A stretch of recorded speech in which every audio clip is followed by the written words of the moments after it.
Bonjour et bienvenue sur GoSuku. Aujourd'hui, nous allons parler de la pile ELK. La pile ELK est l'acronyme de 3 projets open source populaires: Elasticsearch, Logstash et Kibana. Il s'agit d'une plateforme open source et des plus populaires de gestion de fichiers journaux qui collecte, traite et visualise les données provenant de plusieurs sources de données. Il est principalement utilisé pour l'analyse des fichiers journaux dans les environnements informatiques. Il est très utile pour un administrateur système de rechercher et d'analyser un grand volume de données pour prendre des décisions en temps réel et à tout moment. Elasticsearch, c'est un moteur de recherche utilisé pour stocker toutes les données collectées. Kibana, il fournit une interface web utilisée pour rechercher et visualiser vos données. Logstash, il s'agit d'une interface de traitement de données utilisée pour collecter des données à partir de plusieurs sources simultanément, puis les envoie vers un système de stockage comme Elasticsearch. Dans cette formation, nous vous présenterons l'installation et la configuration de la pile ELK sur Ubuntu 20.04. Bonjour à vous et bienvenue dans cette vidéo de formation. Dans cette formation, nous allons présenter l'installation et la configuration de la pile ELK sur Ubuntu 20.04.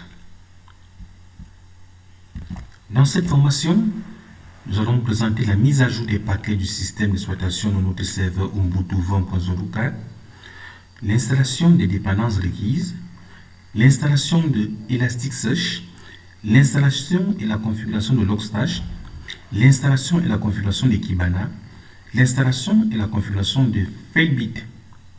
Ensuite, nous allons accéder à notre interface web Kibana. Maintenant, connectons-nous sur notre serveur à l'aide de notre terminal. Nous voici sur notre terminal et nous sommes connectés à notre serveur via SSH, comme vous pouvez le constater sur notre terminal.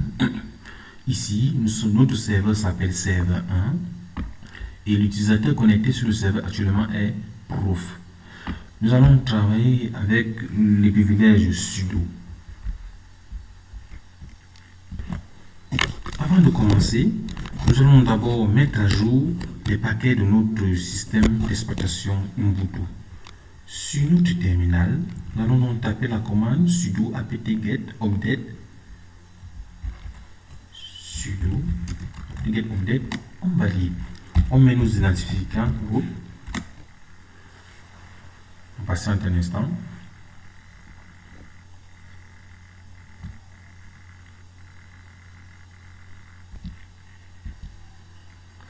Après cela, nous tapons la commande sudo apt-get upgrade sur notre terminal.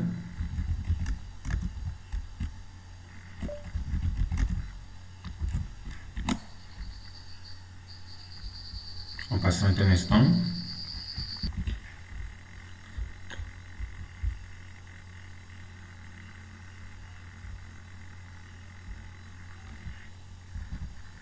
Ok, c'est fait.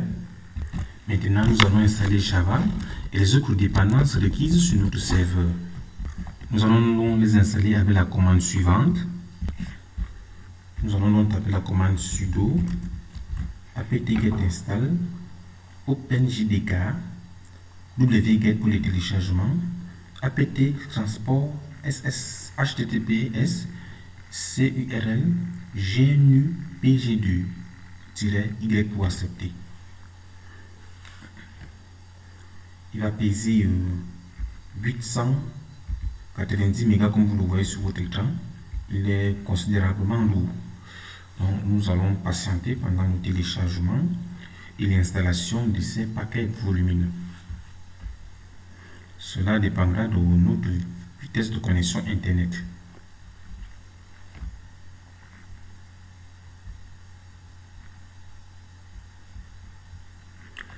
Il est à noter que tous les codes que nous allons utiliser et les commandes nous seront remis à la fin de cette vidéo de formation.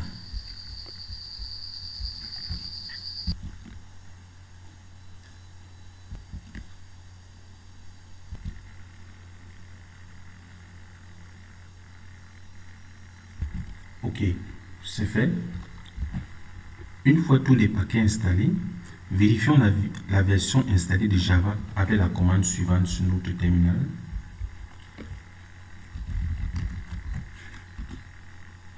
Ok, là nous avons installé la version 11.0.11. À ce jour, là la version à jour. Maintenant, nous allons passer à l'installation d'Elasticsearch.